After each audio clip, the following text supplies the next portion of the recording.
आउज़ बिल्लाहि मिनश्शैतानिर्रजीम बिस्मिल्लाहिर्रहमानिर्रहीम। अस्सलाम वालेकुम। Silver rock school and college में खुशामदीद। आज का मेरा लेक्चर जमात खश्तम के लिए है। सबक की पढ़ाई करेंगे हम जिसका नाम है हज़रत उमर रिफ़ाए आम। सबक की पढ़ाई के साथ इसकी वजाहत और अल्फाज के मानी का सिलसिला शुरू किया जाएगा। तो चलते हैं सहीर खामा की किताब को खोलते हैं। सहीर खामा की किताब का सफ़र नंबर 5 निकालें। सबक के मुसन्निफ़ का नाम है मौलाना शबीर नमानी और सबक का नाम है हज़रत उमर रज़ी अल्लाह अन्हु और रिफ़ाए आम।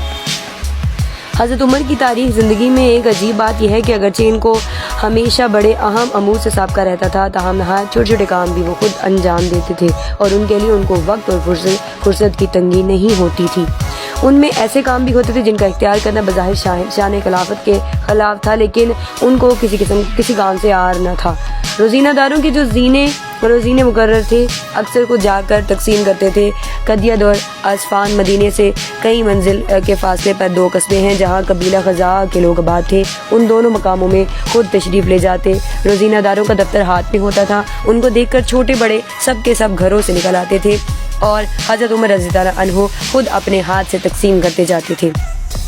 अक्सर ऐसा होता कि दारुल सदका में जाते और एक एक ऊँट के पास खड़े होकर उसके दाम गिनते और उसका हुलिया कलम बंद करते। मुहिब तिबरी ने अबू हुज़ैफ़ा के हवाले से लिखा कि उनका मामूल था कि मुजाहिदीन के घरों पर जाते और औरतों से कहते कि तुम कुछ बाज़ार से मंगवाना हो तो मैं ला दूँ, वो लोंडियाँ साथ कर देती। हज़रत उमर रज़ी अल्लाह अन्हु कुछ चीज़ें खरीदते और उनके हवाले करते। मकाम जंग से कासिद आता और अहले फ़ौज के खतूत लाता तो खुद उनके घरों पर पहुँचा कर आते और कहते कि फ़लाँ तारीख तक कासिद वापस आ जाएगा, तुम जवाब लिखवा रखो कि इस वक्त तक रवाना हो जाए। कागज़ कलम और दवात खुद मुहैया करते और जिस घर में कोई हर्फ शनास ना होता खुद चौखट के पास बैठ जाते और घर वाले जो लिखवाते लिखते जाते। उन सब की सबसे ज़्यादा तवज्जो इस बात पर मबजूल रहती थी कि रियाया को कोई शिकायत उन तक पहुँचने से ना रह जाए। ये मामूल था कि हर नमाज के बाद सहन में मस्जिद में बैठ जाते और जिसको जो कुछ इनसे कहना सुनना होता था कहता। कोई ना कोई तो थोड़ी देर इंतज़ार करके उठ जाते। रातों को दौरा किया करते। सफ़र में राह चलतों से हाल पूछते। बैरूनी इजलास से जो सरकारी कासिद आते उनसे हर किस्म की पुरसवजू करते। इन तमाम बातों पर उनको तसल्ली ना होती थी। फरमाते कि अमाल रियाया की परवाह नहीं करते और हर शख्स मुझ तक पहुँच नहीं सकता। इस बिना पर इरादा किया था कि शाम, जजीरा, कूफा, बसरा का दौरा करे और हर जगह 2-2 महीने ठहरे, लेकिन मौत ने फुर्सत न दी। ताहम आखिर दफ़ा जब शाम का सफ़र किया तो एक ज़िला में ठहर कर लोगों की शिकायतें सुनी और दाद रसी की। असलम हज़रत उमर रज़ी अल्लाह अन्हु का ग़ुलाम का बयान है कि एक दफ़ा हज़रत उमर रज़ी अल्लाह अन्हु रात को गश्त के लिए निकले। मदीने से 3 मील पर सरार का एक मकाम है। वहाँ पहुँचे तो देखा कि एक औरत कुछ पका रही है और 2-3 बच्चे रो रहे हैं। पास जाकर हकीकत हाल दरियाफ्त की। उसने कहा कई वक्तों से बच्चों को खाना नहीं मिला है, उनके बहलाने के लिए खाली हांडी में पानी डालकर चढ़ा दी है। हज़रत उमर रज़ी अल्लाह अन्हु उसी वक्त उठे। मदीने में आकर बैतुल माल से आटा, गोश्त, घी और खजूरें ली और असलम से कहा कि मेरी पीठ पर रख दो। असलम ने कहा कि मैं लिए चलता हूँ। फरमाया हाँ, लेकिन क़यामत के रोज़ मेरा भार तुम नहीं उठाओगे। गैर सब चीज़ें खुद उठाकर लाए और औरत के आगे रख दी। उसने आटा गूंदा, हांडी चढ़ाई। हज़रत उमर रज़ी अल्लाह अन्हु खुद चूल्हा फूंकते जाते थे। खाना तैयार हुआ तो बच्चों ने खूब सेर होकर खाया और उछलने कूदने लगे। हज़रत उमर रज़ी अल्लाह अन्हु को देखते थे और खुश होते जाते थे।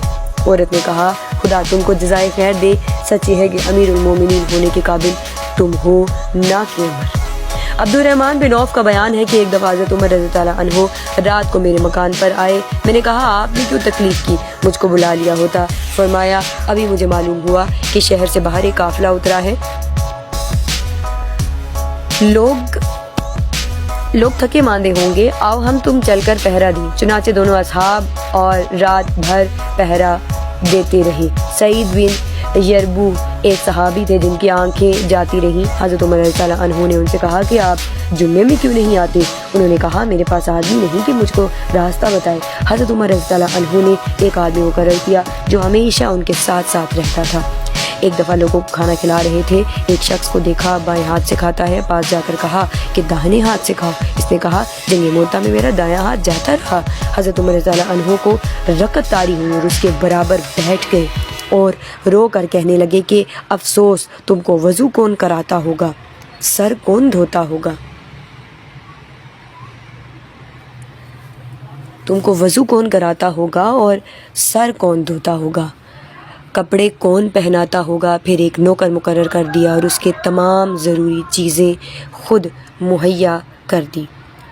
تو اس سبق کی پڑھائی کا سلسلہ ختم ہوا جاتا ہے۔ سبق سے ہم نے جو بہت اہم بات سیکھی وہ یہ ہے کہ ہمیں لوگوں کے کام آنا چاہیے، اور اس کے ساتھ ساتھ ہمیں یہ بھی پتہ چلا کہ کسی بھی گھر کا، کسی بھی جگہ کا جو رہنما ہوتا ہے، چاہے وہ ملک کا رہنما ہو، گھر کا رہنما ہو، کوئی بھی رہنما ہوتا ہے، اس سے اپنی رعایا کے بارے میں سوالات کیے جائیں گے۔ اس لیے حکمران کو چاہیے کہ وہ اپنی رعایا کا خاص طور پر دھیان رکھے، جس طرح حضرت عمر نے رکھا۔ صحابہ کرام اور نبی کریم صلی اللہ علیہ وسلم کی زندگی ہمارے لیے مشعل راہ ہے، کیونکہ صحابہ کرام نے وہی کام سر انجام دیے جو ہمارے نبی کیا کرتے تھے۔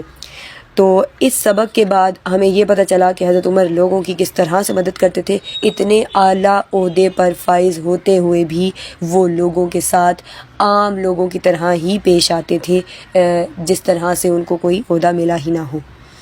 کچھ الفاظ کے معنی ہیں جن سے میں آپ کو ابھی آگاہ کروں گی۔ اصحاب صحابہ کی جمع، امور امر کی جمع، تھکے ماندے تھکے ہوئے، جزائے خیر نیکی کا بدلہ، حرف شناس پڑھا لکھا، دار الصدقہ صدقے کا گھر، داد رسی چارہ سازی رفاع عام لوگوں کی بھلائی کے کام، روزینہ دار تنخواہ پانے والے، آر برائی عمال، حاکم قلم بند کا مطلب ہوتا ہے لکھنا، اور اس کے بعد جو اگلا لفظ ہے وہ ہے مبذول، جس کا مطلب ہوتا ہے خرچ کیا گیا۔ تو سبق کی پڑھائی اور اس کے الفاظ کے معنی کا سلسلہ ختم ہوا جاتا ہے۔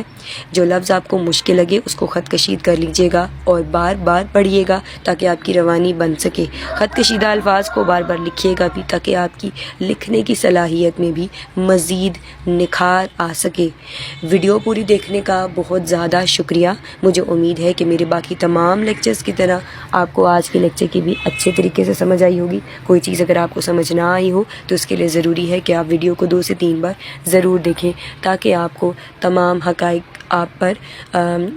حقائق پر آپ آرام سے روشنی ڈال سکیں۔ اپنا اور اپنے پیاروں کا بہت سارا خیال رکھیے گا۔ تب تک کے لیے اللہ حافظ۔